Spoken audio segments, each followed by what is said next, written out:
There is a podcast about an island in the North Atlantic where people have been looking for an incredible treasure for more than 200 years.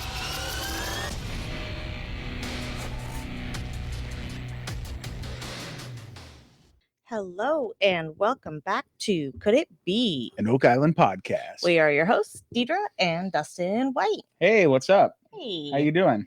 I'm okay. Just trying to take care of some technical things. Well, you know what? What? Hey, it's Oak Island recap, watch along, podcast day. Yeah, see, now you're just putting jingles in places they don't go. So there's that.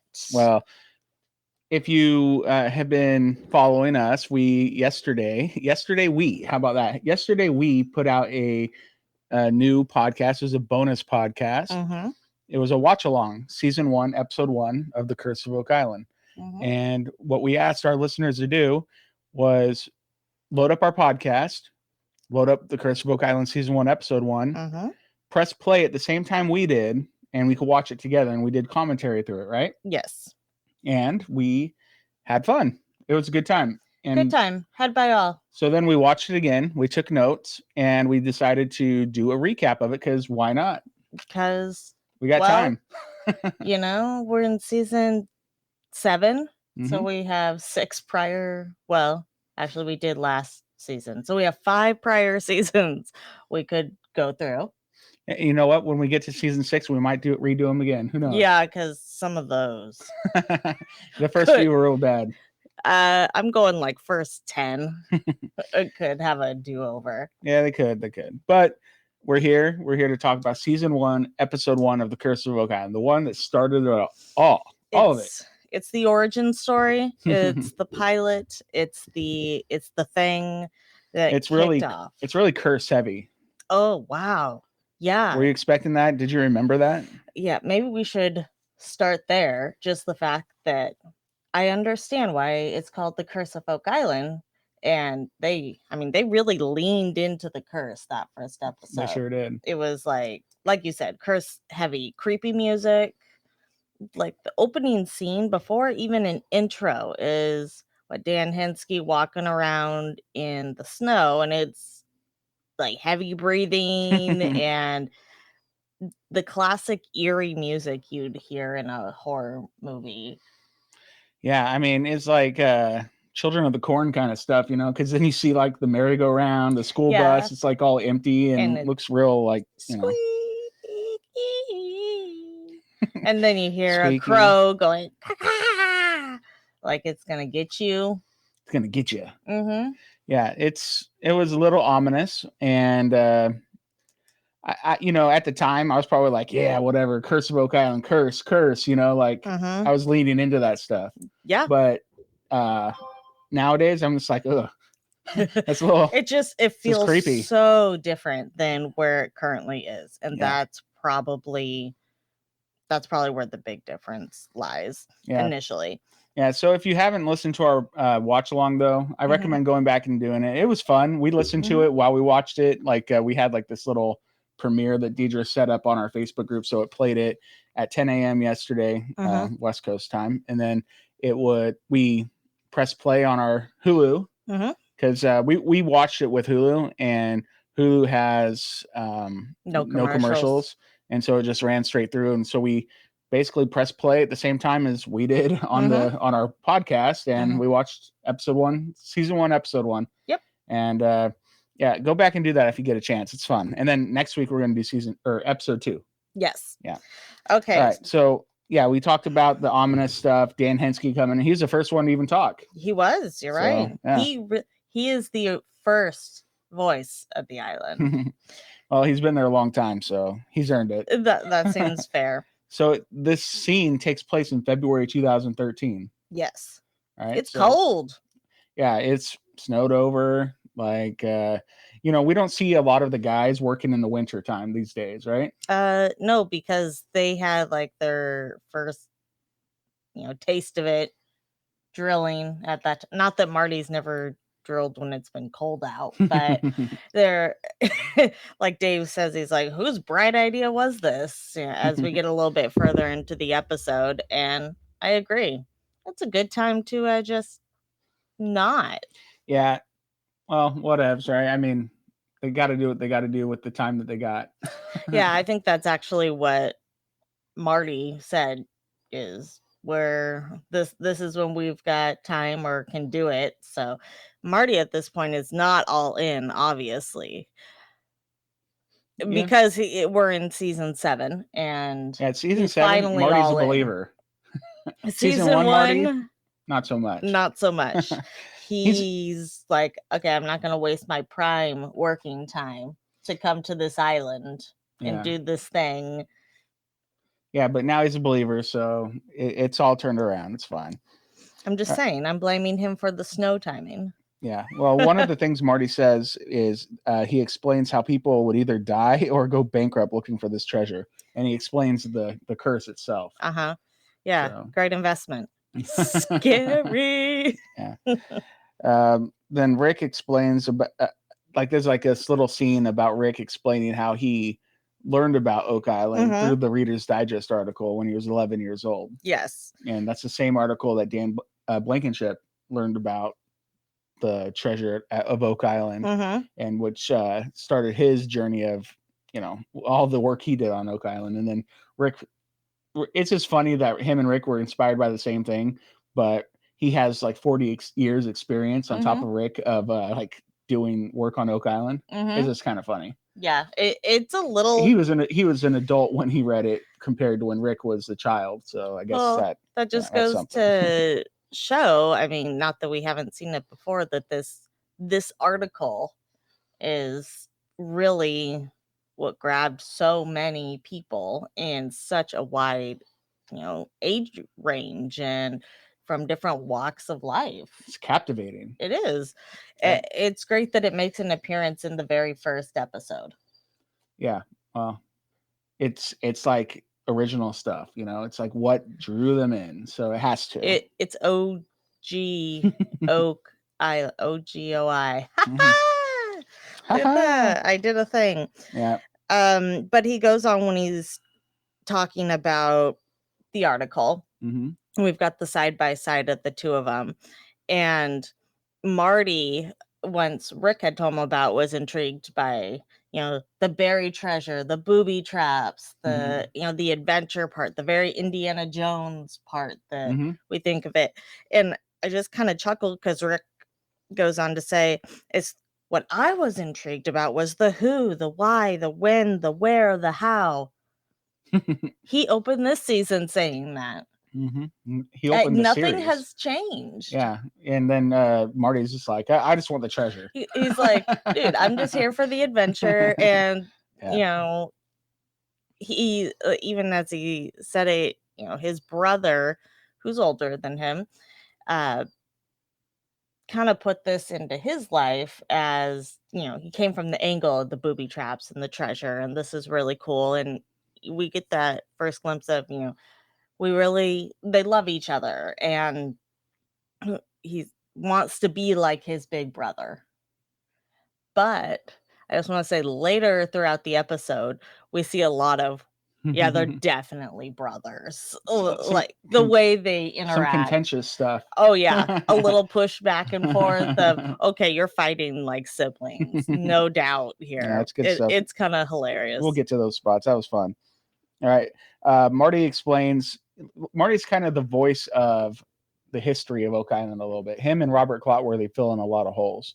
So Marty explains the 1790. They fill in a lot of holes years later. They dig a lot of holes too. All right. So Marty explains in 1795 the incident that began the progress of digging on Oak Island in general, with the three friends that went and found the depression in the ground, dug up the ground, saw the logs, started removing the logs, yada yada.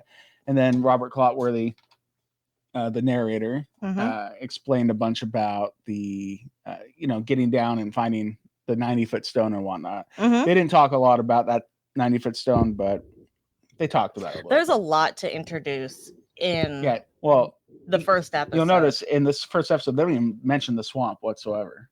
Like the swamp doesn't exist as far as viewers know at that moment.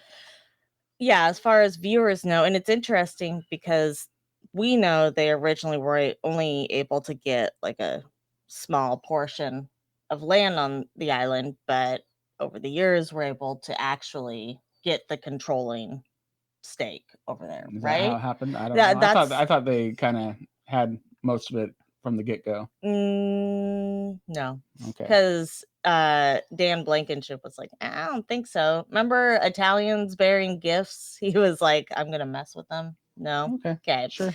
Yeah. But as they're driving up, the classic driving up in the GMC, Mm-hmm. and as they're coming across the causeway and onto the island, he's saying, we can go down that road now, can't we? He's, oh yeah, we're good with that. So they're still trying to get their bearings straight of where things are. I guess I didn't pick up on that. I wasn't. Little details, little minutiae that I tend to pick up on. Okay. Well, Marty also explained how there's been some famous people involved in the hunt for the treasure of Oak Island, like former President Franklin Roosevelt, right? Yep. And we had John Wayne, and now we have our own famous people. Like our whole cast is a famous group looking for treasure on Oak Island. So I wonder if anyone's asked Chuck Norris if he's interested in, checking out the island. Like, can't he just karate chop his way down to the money pit? Yeah, I he feel just like dig with his bare hands. And yeah. Let's send him down a caisson. This thing will be solved. We'll just pull it on. Okay, weirdo. All right, yeah, sure. Chuck Norris, go dig on Oak Island, please. Okay. Well, you said John Wayne. I gotta put him in the same category. Okay. All right. So then we had Rick explained how in the long ago they found a little tiny piece of rolled up ball that when they unfurled it, it said VI on it. Like it's one in the spoils from I don't remember what year that was, but a long time ago. And so they're just kind of like laying the groundwork. Hey, things have been found here. This place is very mysterious. Something happened. So you guys should pay attention and join us on this adventure kind of thing. Yeah. And then, join us on this adventure. Something I just want to mention because we're them driving across the causeway and they're looking for the one thing. The one thing. On episode 1, season 1. It is funny. They're looking for the one thing. And they lay out like what years they're gonna say, okay, if we find something within this time period, we're gonna have something that'll be our thing. This will definitely be worth it. And they drop it all the way down to the 1800s. They're like, all right.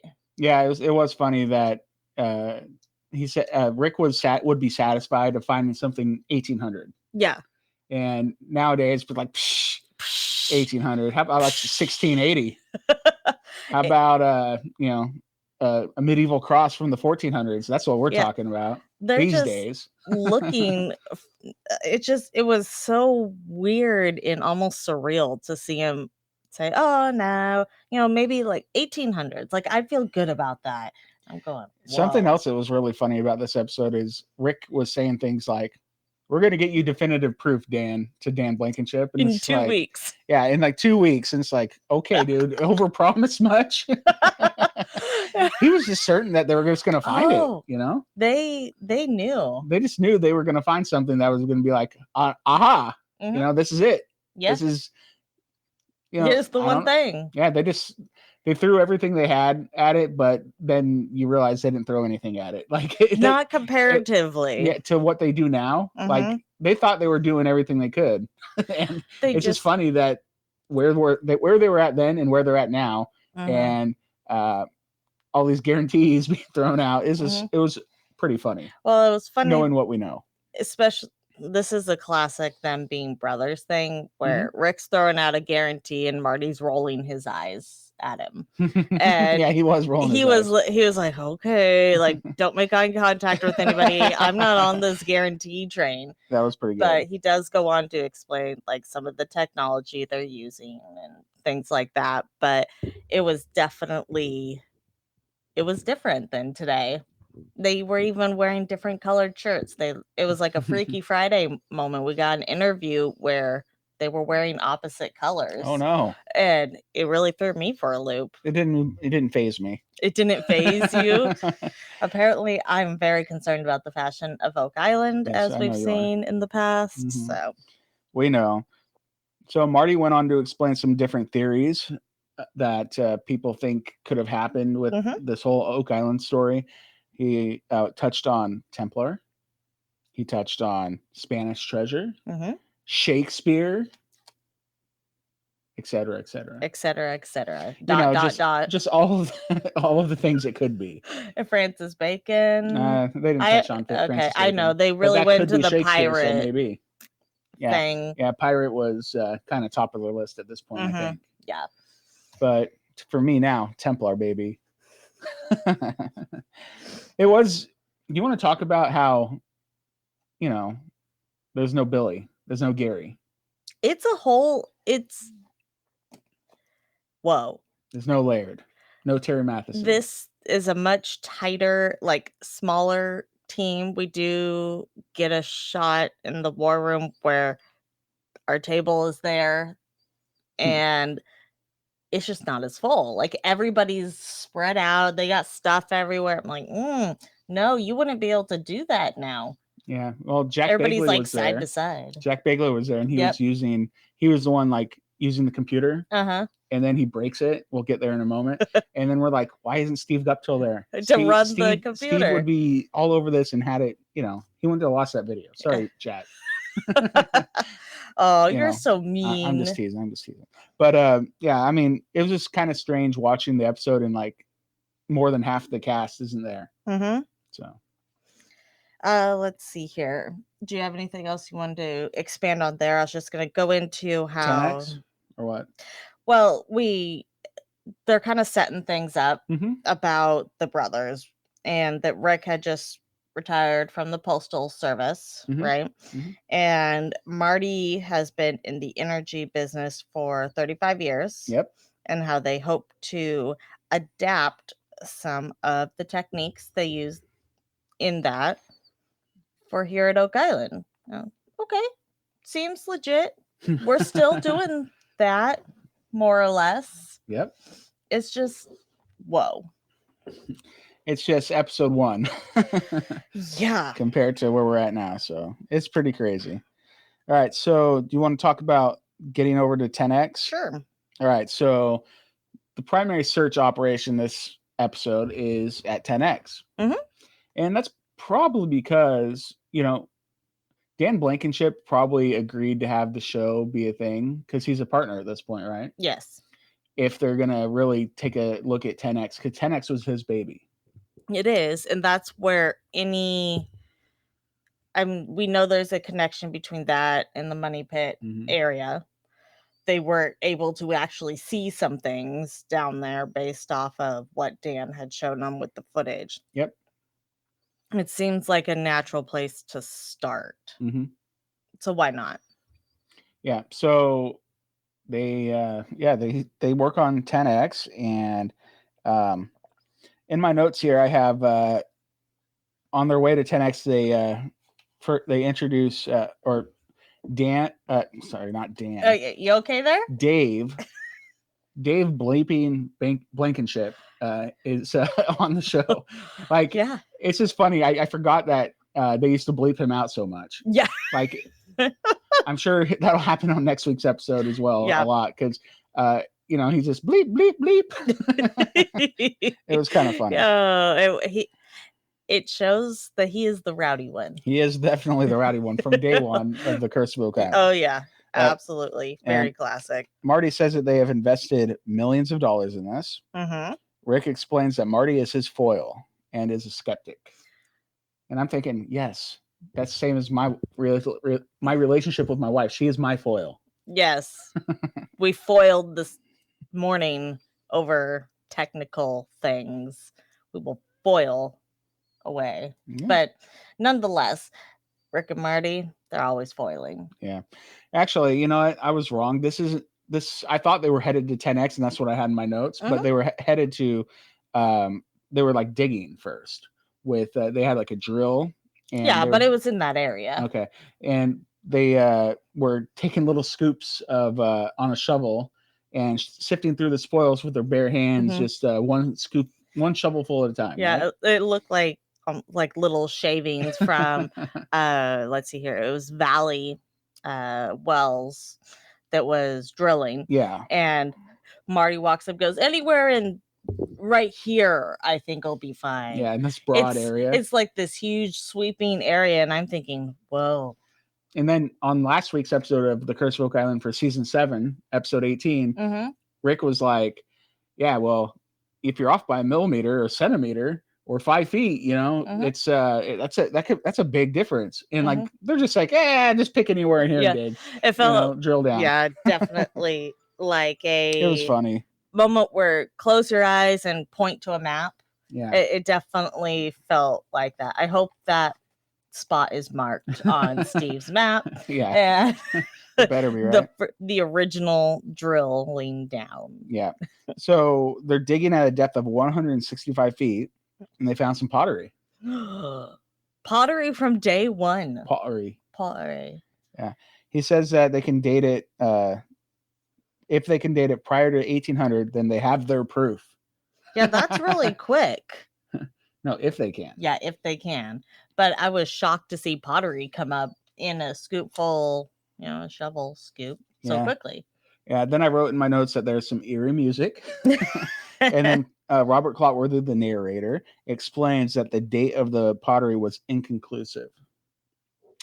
So back to the drawing board, as Dan Blankenship would say, right? Yeah, absolutely. All right. So Clotworthy explains that 6 years ago that's when they bought a majority stake in Oak Island. That's what I have in my notes. All right. Then they move on to Borehole 10X. Well, again, because we keep going back to 10X. All right. Well, what happened to 10X this episode? Well, we learned the 10X is 180 feet from the money pit. This is kind of the first time we hear that. And it is 235 feet deep, dug by hand by Dan Blankenship, with Dave, help from, and Dan Hensky. Dug by hand. Like, whoa. Yeah, that means not even shoveled. That means like your fingernails, and that's it. Like, okay, maybe not. Okay, yeah, you need to calm down. There were probably shovels involved in that situation. Now, Jack, on the other hand, would have gone in full hands. Like, he needs those gloves that have the claws on them, right? Yep, those things are intense. They are. All right, so we need to send some of those to Jack. Yeah, just I can see him digging with them. All right, Robert Clotworthy explains the history of 10X, including description of the video that Dan took in 10X back in the 1970s, including what looks like a beam, tunnels, possibly a treasure chest, and what could be a body. Dun dun dun. So, Jack, Craig, and Dave join Rick and Marty at 10X. That was pretty fun. That's a good, solid little core group of the Fellowship right there. Yeah, it's such a small little. It's just a good chunk. It's the start of it all. It's kind of crazy as they go over there, and we've still got a lot of debris from previous digs and stuff laying around, and we see Jack for the first time. Good old Jack Bagley. And Craig. He looks like a baby. He does. I mean, they all look like babies, but Jack looks like a baby. It's almost a decade ago. What do you expect? That's true. A decade ago, I looked a lot younger. I think I did too. Yeah. Perhaps. I had less gray in my hair. Yeah. Yes, you did. Probably none 10 years ago. I was going to say, I don't think you had any. Yeah. So they went on to explain that Craig is Marty's business partner. And Jack does the grunt work. Yeah. That's why he's brought in. Yeah. That Craig brought his son Jack along to do the grunt work. Yeah. It's funny. They're unloading some material, like some equipment. And because they're going to do this video camera probe thing in the 10X. And I thought it was funny. I noted here that Jack hit himself in the head with the case. Like he was trying to close the case and it bopped him in the head. Whack. Oh, Oh, Jack. That's funny stuff. it was good. Yeah. And then Dave Blankenship What'd he do? joins him. Mm. He comes, hey, Speed Racer, as he Oh, comes up on the lawnmower. that's right. I love that that's his first entrance to the scene there. Mm-hmm. Yep. He just putting along. Uh-huh. You know, Why not? why not? Hey, that's how his dad gets around on the island too, right? Well, and Or they've his dad got a has golf cart. Yeah. Yep, that's cool. So yeah, they're playing with a camera that they're going to send down into 10X. Mm-hmm. And what does Marty call it? He names it Probert the Probe. Pretty funny stuff. Oh yeah, we both got a good laugh out of that. Yeah, so Probert the Probe is that like, I don't know. It's funny. It's funny to watch Marty's demeanor from here to where he was a couple seasons later to a couple, till now. Yeah. Because it's like a roller coaster. Oh, it like totally he's very is. happy and jovial and go lucky in this episode. But we know later on that he gets a little bit like, well, I'm spending a lot of money here. Let's get this thing done. You know? Oh, don't worry. He's like that in this episode. Well, I know. Too. And I think it's Rick. Yeah, Rick's like, we're going to recoup our money. And we just laugh. Yeah. No. He's like, I don't feel like this is a good investment. I already got millions invested here. And I think it's Clotworthy later says that is, to do this proper excavation, it's going to be millions. And we're like, you have no idea what the next 7 years bring. Yeah, you got a giant cofferdam that you haven't built yet, guys. Oh. You got about 7 like big borehole caissons you haven't put in yet, guys. So. Yeah. Oh man, it was funny. They did touch on the money pit and they showed a little bit of the money pit, but it was like all grassed over. There was like a little chain link fence around it. It was weird. Was that the money pit area? I think so. Yeah. Wow. Yeah, like there's like no activity at the money pit. It's all about 10X. Yeah, it's crazy. Mm-hmm. It's absolutely crazy. But he's holding this camera and it's big. Well, it's medium. Yeah, the camera was talking too. Yeah, he's like, hello. He's I'm like Probert the Probe. I'm gonna find you treasure. Yeah, he's like to Rick. He's showing, put it in Rick's face and saying hello. It's like, whoa, dude. Okay, hey, he's just messing with his brother. They're totally brothers. Yeah, and they go on to say that the head on it spins all the way around and pans and all the things. They're hoping they get some good data. Yep. They're bringing the top of the line technology. Yeah. So when they finally put the probe down in the water, they lower it down, and we can see the probe's point of view. Mm-hmm. What I noticed is the date on the camera. Mm-hmm. It said June 27th, 2013. Mm-hmm. So this is what, 4 months, 5 months, 4 months after the snow excursion. Yes. So that was pretty interesting to learn, and I'm glad they came back when it was warmer out. Well, there was no snow we saw, obviously, but June is definitely warmer than something to note. Yes, no, that was definitely. I mean, it was an official timestamp. Mm-hmm. It's good. Yeah, well, then we had Marty explains that there's a connection between 10X and the money pit, like you said earlier. Yep. They have fresh water on the bottom of salt water, right? Mm-hmm. And one of the things Marty was saying is that when you blow air and bubbles down into 10X, it comes up in the money pit. Mm-hmm. Or at least that's what they knew at the time, because they don't have any boreholes in the money pit yet at this point. So, yep. And then Marty asks Craig, like, so they're looking around with the probe, and I think Craig's controlling it. Mm-hmm. And he asked Craig if he could see any mermaids on the camera. It's like Craig's like, no mermaids yet. Man, Marty's just having the time of his life. Oh, like he's just having so much fun with this. This whole thing's a joke because there's mermaids in 10X, and Probert the Probe is gonna go say hi to him, and no mermaids yet though. I wonder if they ever found a mermaid. Yeah, well, you know what? He never knew what this whole thing would become. Oh, yeah. The biggest show on none of cable us TV could have possibly imagined. Yeah. There's a bird cawing. like ominous bird cawing going on, and then they go to commercial. Mm-hmm. When they come back, in my notes here, I have that Clotworthy is on fire. Like he's just giving us information, like thing after thing that's just like stuff that we need to know to get invested in the whole thing. He's not actually on fire. No, he's just on fire. So Clotworthy explains that Dan was tough as nails. Yes. Because they go and visit Dan Blankenship, right? Mm-hmm. And so there's a field trip to his house, and they bring Dan. They want to take Dan to go look at this video they just shot in 10X, right? Mm-hmm. And this is also the point where we see some pictures at Dan's house, and the one of him in the scuba suit, and then thinking that he went down into 10X in that. Well, why? What's the big deal? That's what they wore back then when they would scuba. I would have never. Well, I would have never gone into 10X in the first place. Legit, Robert Clotworthy just got finished saying that he was tough as nails. Okay. I think he's tougher.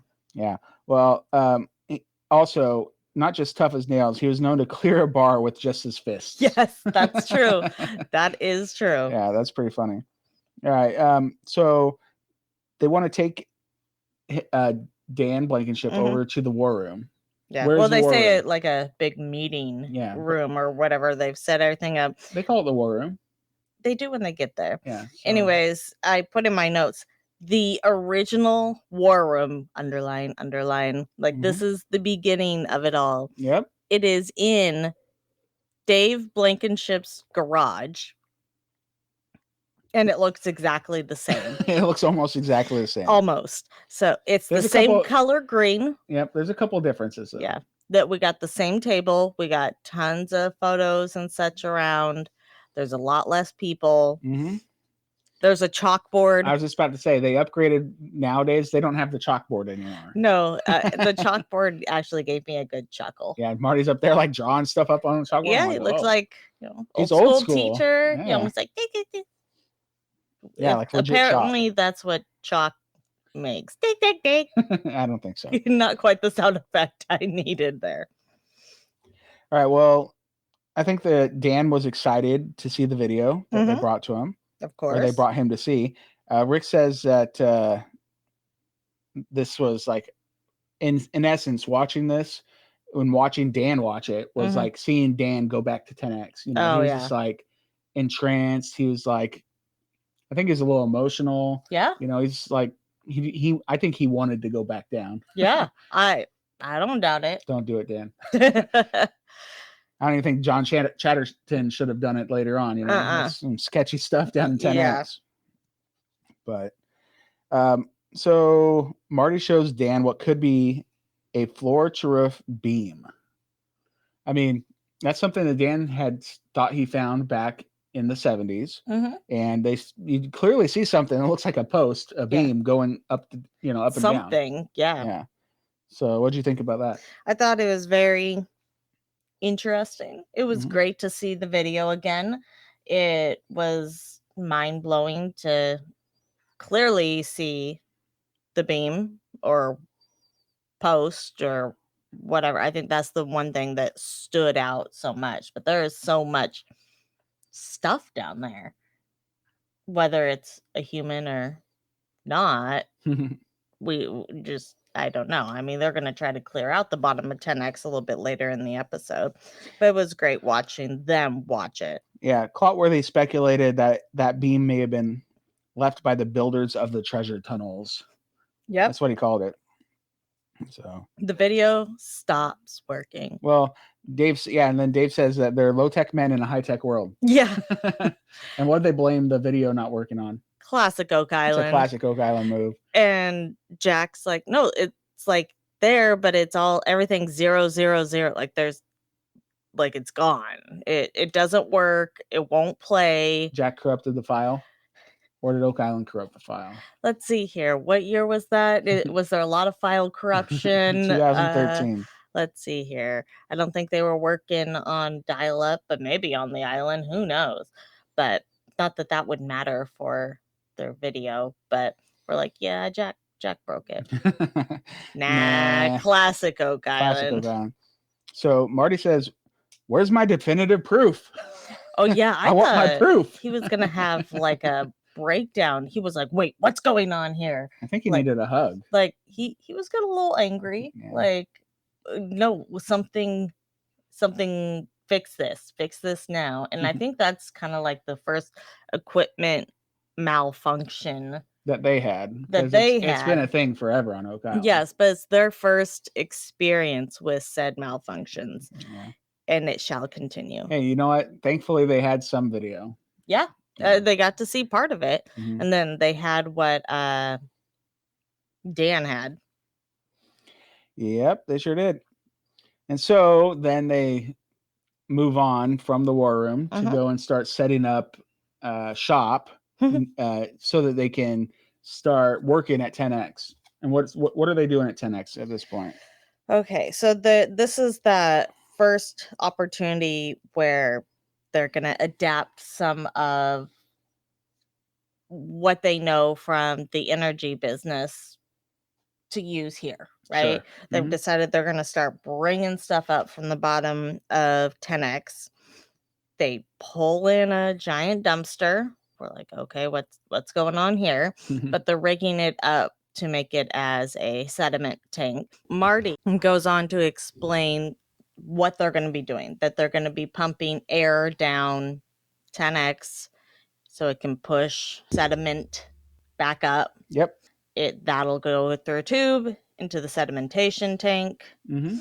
Water will drain out. Yes. There'll be time for it to settle. They can look for gold coins in the bottom of it as soon as it settles. Of course, because gold coins are just going to be spitting out, right? Well, yeah, it naturally. That's what they're expecting. Yeah. All right, so this is an oil drilling technique. Yes. And yeah, Marty explained that process. They gave us some nice little animations of like how it all works. Yep. Okay, so Marty says that there's two quests here: one to find the treasure, and one to convince him that there's something there to look for.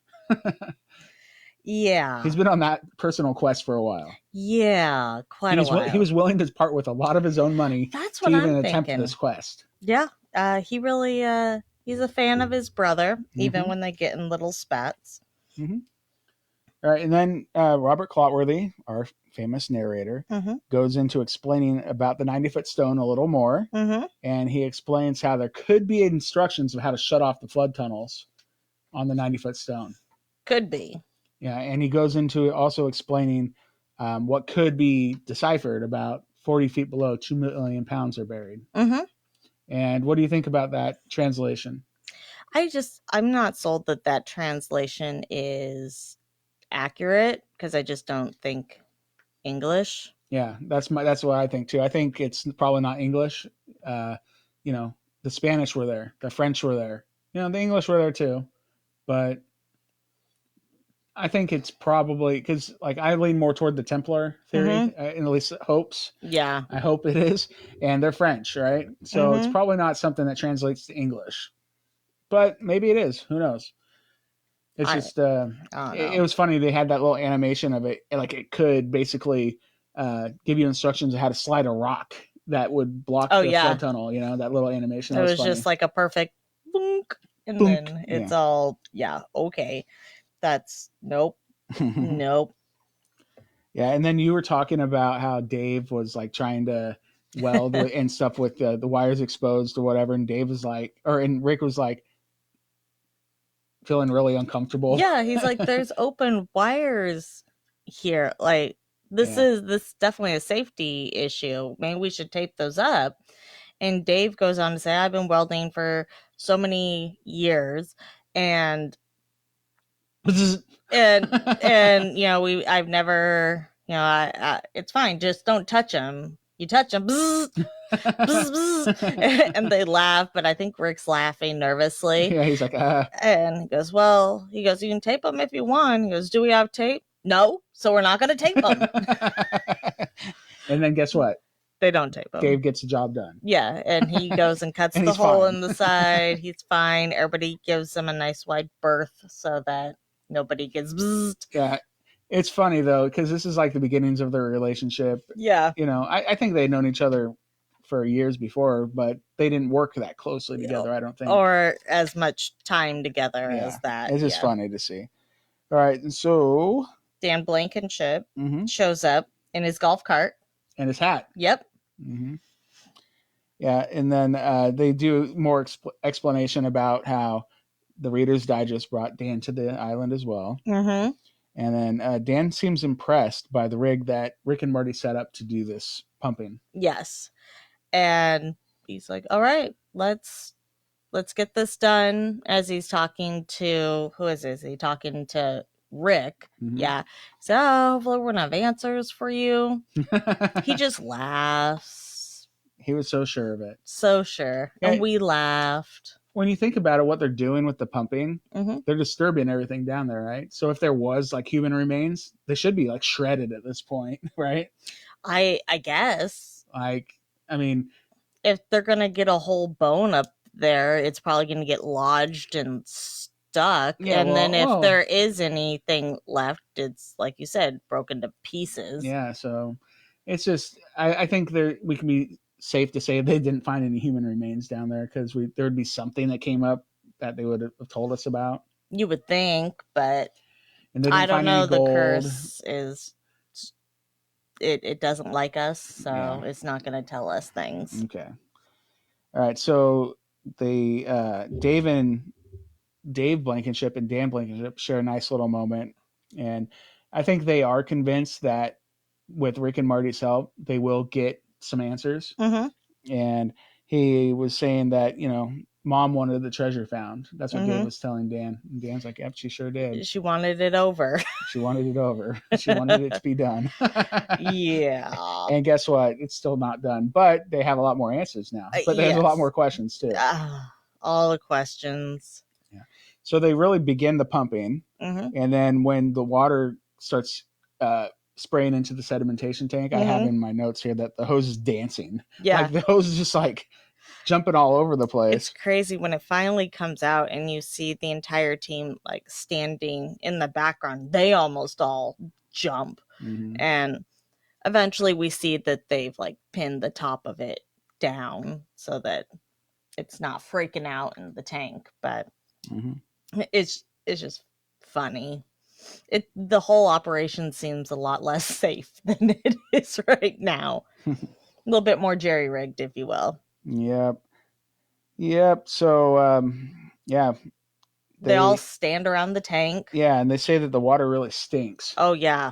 Oh, it's kind of been sitting there sedentary for a long time at the bottom of the hole, and they're disturbing everything in the bottom of it, all the sediment. Yeah, for all Rick knows at this point, human remains are being mixed with all this water. Yeah. And then what happens? And then and then Dave eggs Reg on. Reg?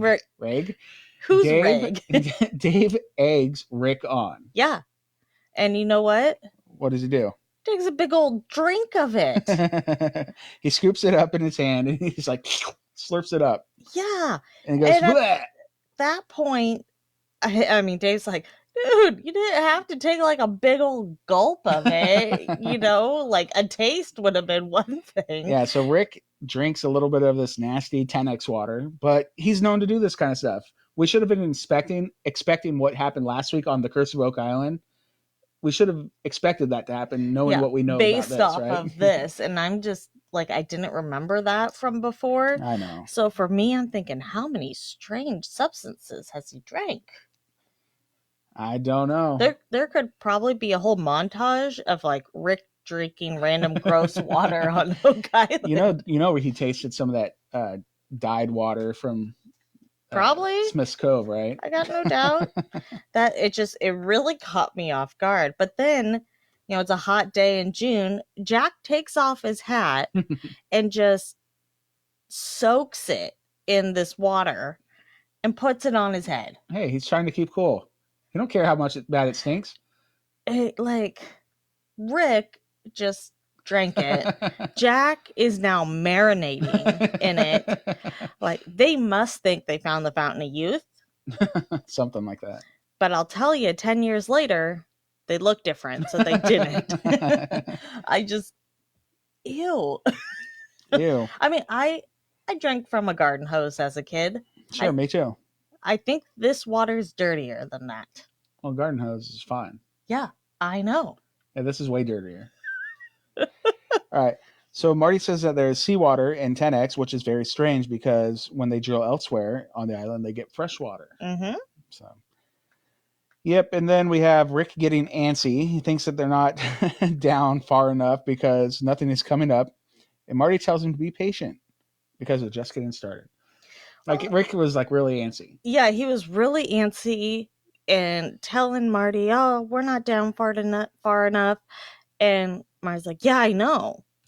We just started. Calm down, big brother. Like, be patient." Because he's thinking, "This is what I do. This is my thing. This is my technology that we've used in the past. I know what's going on. You need to be patient and you need to calm down. Let me do my thing. I know I'm the younger brother, but calm down, big brother. Calm down, big brother." Mm-hmm. And they're like, he's like, "But why can't we go faster?" "Because I don't want to." Yeah, literally. That's what he said. Yeah. It was funny. So I wrote in my notes that Jack was having fun. Okay. That might have been just reference to the hat dipping in the probably. Water and whatnot. He does seem like giddy, like, of course. He's a baby on a treasure hunt at this point. A baby on Look a at him. treasure He looks like a hunt? baby. He already said Yeah, that earlier but in the podcast. he's also an adult. He just has a baby face at this point. Yeah, exactly. But he's just excited, bright-eyed, bushy-tailed, ready for a treasure, you know? Oh yeah, the island has not worn him down. Mm-hmm. So we move on to Smith's Cove. So Smith's Cove is where the water is draining out from the sediment tank, right? Yeah. The water that's supposed to be coming off, and Rick has to make sure. Yeah, I'm surprised Rick didn't go like stick his face in that water that's spewing out of that hose. He may have. Or try to take a drink out of it. He's drinking out of the hose. Yeah, that'd be nasty. Yeah, so he just wants to make sure everything's going fine. Mm-hmm. Straightening out the hose. Yeah, straightening out the hose. We had some voiceover explanation from Robert Clotworthy explaining that Smith's Cove was man-made. Yep. And explains the box drains. Mm-hmm. And Rick is just kind of looking around. It's low tide, and he notices something sticking up out of the water. And what is it? Practically runs out there. And then he starts kicking it. Yeah, he's like, "What is that?" And he's kicking it, and like he can't move it. And he calls in the big guns. He gets on his phone and calls Charles and Dan, who obviously have great cell phone reception on Oak Island. So that's good. Apparently no equipment malfunctions there. Yeah.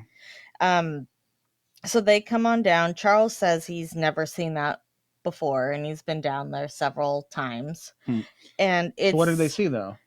Well, Rick describes it as a wooden tusk coming out of... Well, he doesn't say wooden. He just says it looks like an elephant's tusk. Yeah, he goes on to say wooden tusk later. I know Clotworthy does. Yeah, and so does he. And that's why Clotworthy's like, "A wooden tusk?" And we laugh. Yeah, that was a good one. Wait, wooden tusk just doesn't make sense. It's not a thing, guys. No.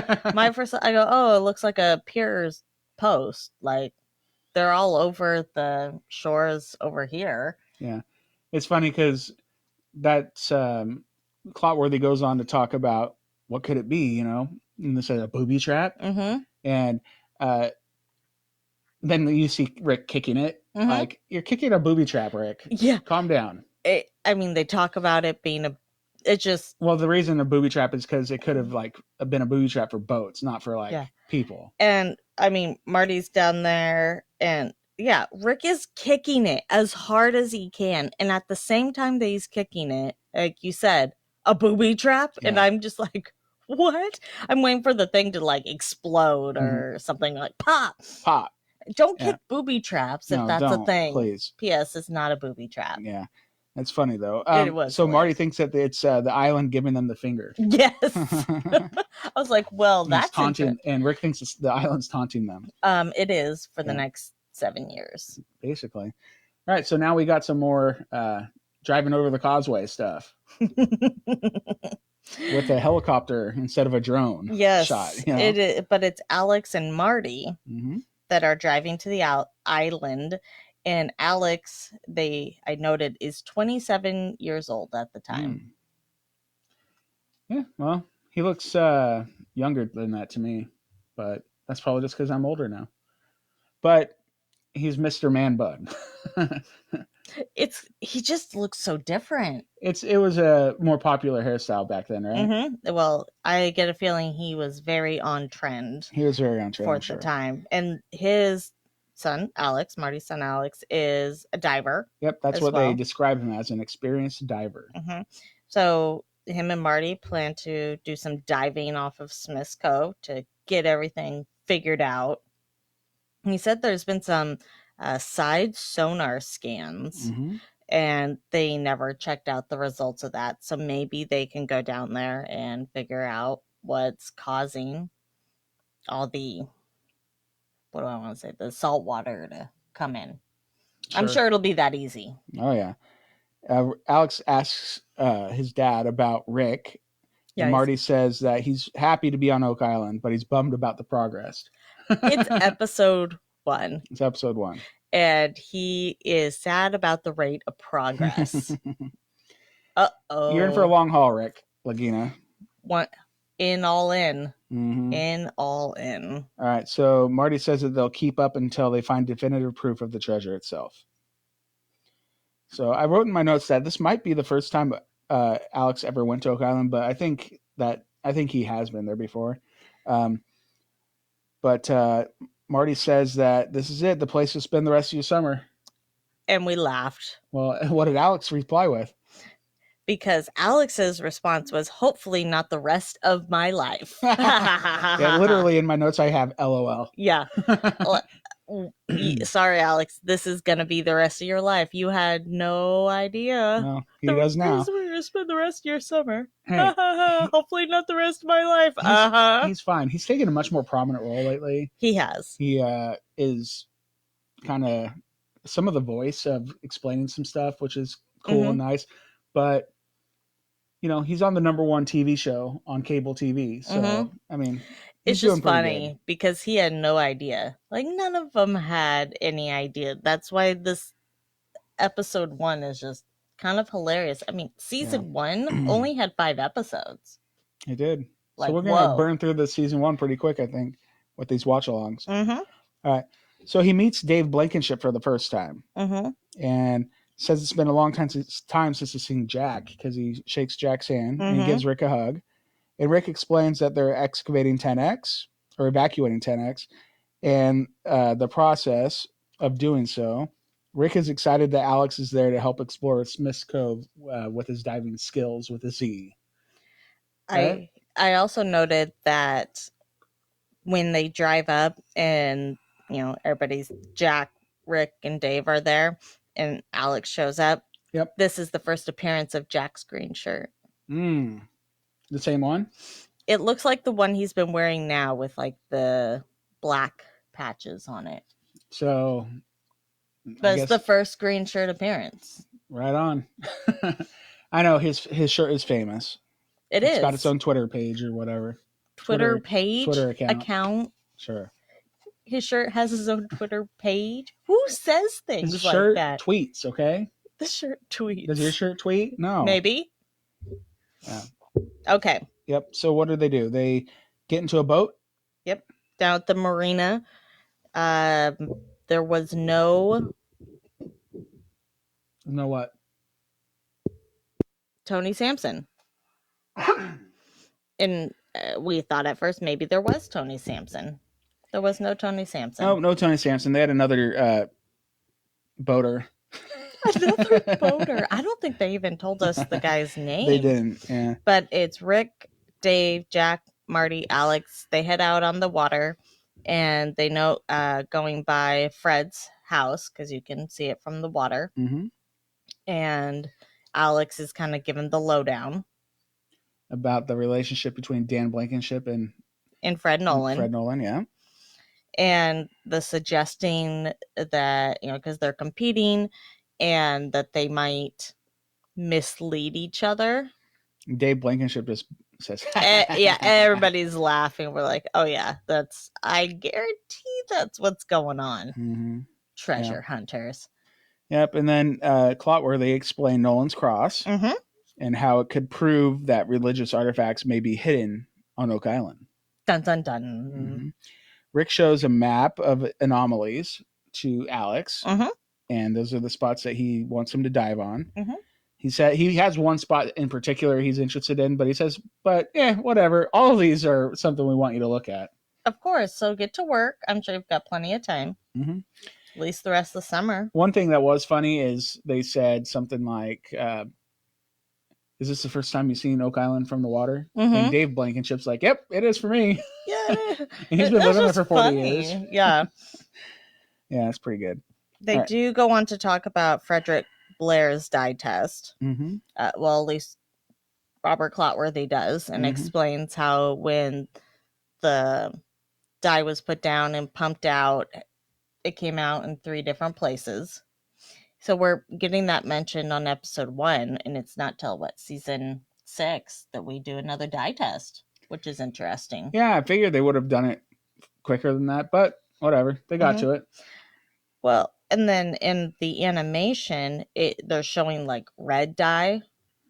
Wasn't it done with like green or something that was really hard to see? And that's why we used red this time? I think they've done it twice back in the day. Oh, that's right. Okay. Yeah, and so I think they did red dye the second time, and it came out. Smith's Cove came out on the northern part of the island and the southern part of the island. So he must have used a lot more dye than they used in season 6, because we didn't see very much red dye. Oh, and maybe he was pumping for longer. Maybe more things were still intact. I think he's using a stronger dye that may not have been environmentally safe, because they went out of their way to make sure that the kind of dye they were using was environmentally safe. So yeah, and they did it in 10X. 10X who? When they did this dye. Oh, that dye? Yeah, that dye. Frederick Blair? Frederick Blair. No, he wasn't around when 10X was dug. Okay, Frederick Blair was from the late 1800s. Duh. Yeah. So. Okay, that was out of the money pit. And when they did the other one, that was through 10X. No. Yeah. Maybe Dan did his own. That's what I was talking about. Okay. I don't know. Well, we can argue about that later. Sure. All right. So what else do they do? Go back to Dan's house. Yeah. Well, they to finish that off, the priority seems to be shutting off the flood tunnels. Yes. And we're still on that, trying to do that. Yes. To this date. All right. Yes. Dan Blankenship back to his house. Marty explains that they've been up at 10X and that Alex is going to begin diving for them at Smith's Cove. And Dan seemed pretty happy about that. Yeah. He said that sounds like a good idea to him. And then we have Rick says that within a week or two, they'll have some definitive answers at what's on the bottom of 10X. And Marty rolls his eyes. Yeah, I wrote in my notes that Marty be like, sure. Oh, yeah. I got to clip that out. That'll be a perfect gif because he's like, okay, don't make eye contact. Yeah, well, Dan knows. He's not expecting something in 2 weeks. No, and he knows. He also, is it Marty that calls him obsessed, or does Dan call himself? Well, Marty asks Dan if he can't quit, and Dan calls it an obsession. Yeah. So. And Rick says that Dan better be around to see what they do on Oak Island next. Yeah, he's around for a while. He is around for a while. He sees a lot of good accomplishments, a lot of big things. Yeah.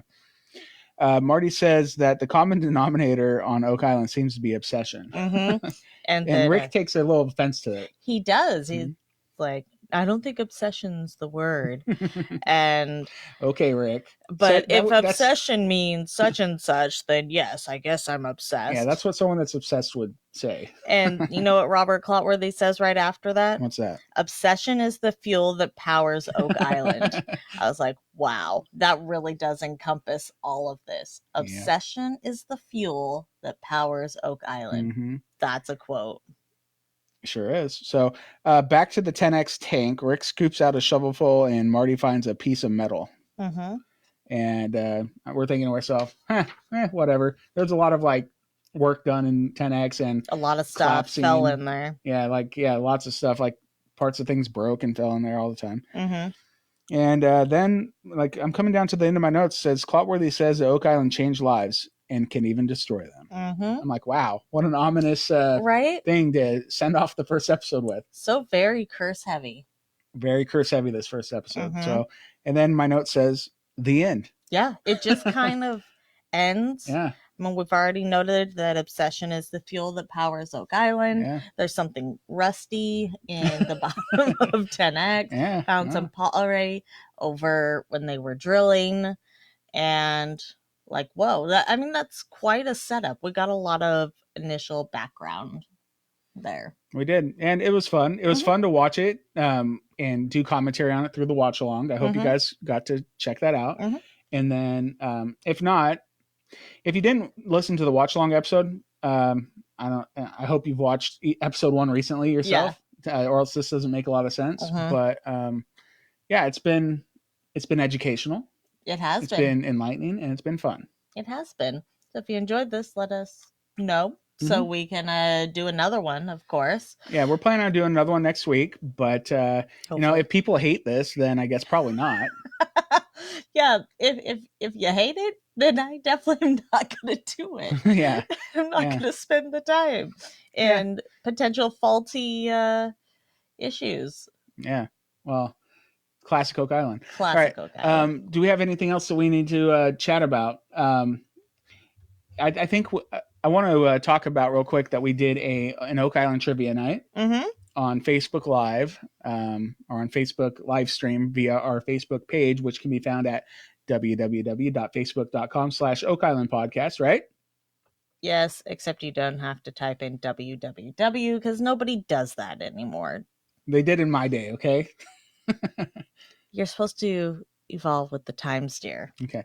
So you go to our Facebook page and you can go back and actually watch our trivia live. And it was fun. Yeah. We did have a couple hiccups with audio. Yes. And we got it worked out. We got it fixed. And then we had a great time. We had a whole bunch of people show up to do trivia, and it was a blast. Yeah. Like, everybody had a really great time. I heard nothing but positive feedback. I have not heard one negative piece of feedback. What about you? I haven't heard any. Yeah. So hopefully we'll do that again. Yeah. Sometime. We gave out prizes, our famous, they're famous now. Our Oak Island trading cards were prizes for winners. And so if you want to participate, find us on Facebook, come and join us. We will be doing another Oak Island trivia on Friday. So we will have prizes, like I said, and you're more than welcome to come and join. There's lots of people that win too. It's not just one person. Right? Winner, winner, chicken dinner. Yeah. I'm not sending you a chicken dinner. So we do those on Friday at 5:00 Pacific, 8:00 Eastern. Yes. Okay. So Friday, join us. We will have a ton of fun doing so. What else we got? Clotworthy moments. Clotworthy moments. Woohoo! Let's hear our Clotworthies, huh? Who won last week? Oh, wait. We don't have that because this is the first time we've done the watch along recap, right? Yes. Okay. So this is the first of it. So I guess the first one is... Could the strange vertical object at the bottom of 10X be an ancient support beam? One left there by the builders of the alleged treasure tunnels? Could it be? I guess it could be. I just want to make a disclaimer here. Dustin pulled these Clotworthy moments. I would not have pulled this one. Meh. It was fine. I was strapped on time. I knew what one I really needed to get, and now it's the next one. There was a disagreement this morning, so Dustin pulled the clips. That's your first choice with the support beams. What's the second choice? A wooden tusk sticking straight out of the water? But how did it get here? Is it a natural formation? A marker? Or could it be a booby trap? But how did it get here? Come on, that's a good one. It is a good one. I will give you that. It is a good one. Yeah. Maybe it's a booby trap that Rick is kicking. Now funny. I'm worried about anytime they kick something on the island that it's going to be a booby trap that snaps back at them or something. Like, that'd be really unfortunate. Very Temple of Doom style. Yeah. But how did it get here? Is it a natural form? No, it's not a natural formation.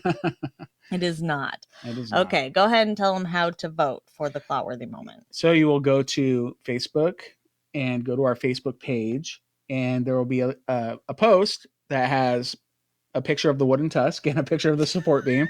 You click on which one you like, and that will be your choice. The wooden tusk. Hey, Aren't that's what he calls tusks it. not made out of wood? They're made out of ivory, typically, but this is a wooden tusk, okay? Okay, my bad. Okay. My bad. All right, so you go to Facebook, you can vote that way, or you can go to our Twitter. It's not a page. Just go right? to Twitter. Go to twitter.com/OakIslandPod, right? And then you can vote on Twitter as well. Yes. Click which one you prefer, and then we will reveal it on episode 2. Yeah, for the Watch Along Recap podcast. Yes, because apparently we need 2 sets of Clotworthy moments going at any given time. It's fine.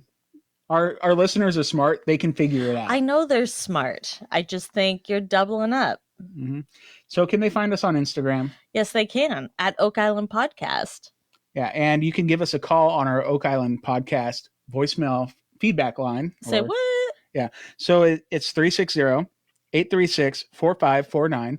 And I keep getting all these like random calls where nobody's leaving a message. That's sad. Yeah, I like, hope it's not just solicitors calling us. Or do you think that it's like people just misdialing a number and they're like, what the heck is this? Yeah, and they what hang is up? this? Yeah, It could be that. It could be. Could it be? Could it be? I don't know. I don't know. I think people just want to hear our voicemail. That's not a thing people do. I don't know, but we do. Who do you call just to hear their voicemail message? I don't know. It's pretty good though. It's worth calling and listening to if you guys want to hear it. Yeah, but then you have to leave a message. That's Please kind leave of a like message. the rule. If Yeah. you're going to call and listen to it, then you should leave a message. Yeah, that's fine. Yeah, leave a message. All right. So if you want to email us, that can be done at OakIslandPodcast@gmail.com. Correct. And we haven't asked for it lately, but if you want to give us a review on Apple Podcast or Anywhere else, please do so. 5 stars would be great. Is there anything else? I think that's it. Okay. We want to thank you guys for joining us for episode 1 of this bonus little series we're doing featuring season 1, episode 1. Well, this one's episode 1, but season 1 of Recap Podcasts. What? Oh, we a mess this morning. Nah, you're a mess. You're a mess. All right. Well, until next time. Could it be? This is the camera, I believe. Oh, yeah. Look at that. Saying hello to you. Hey, Rick. Hey, Rick. I'm going to find treasure for you. Go find us something. His name is Probert the Probe. Come on, baby. Go find it.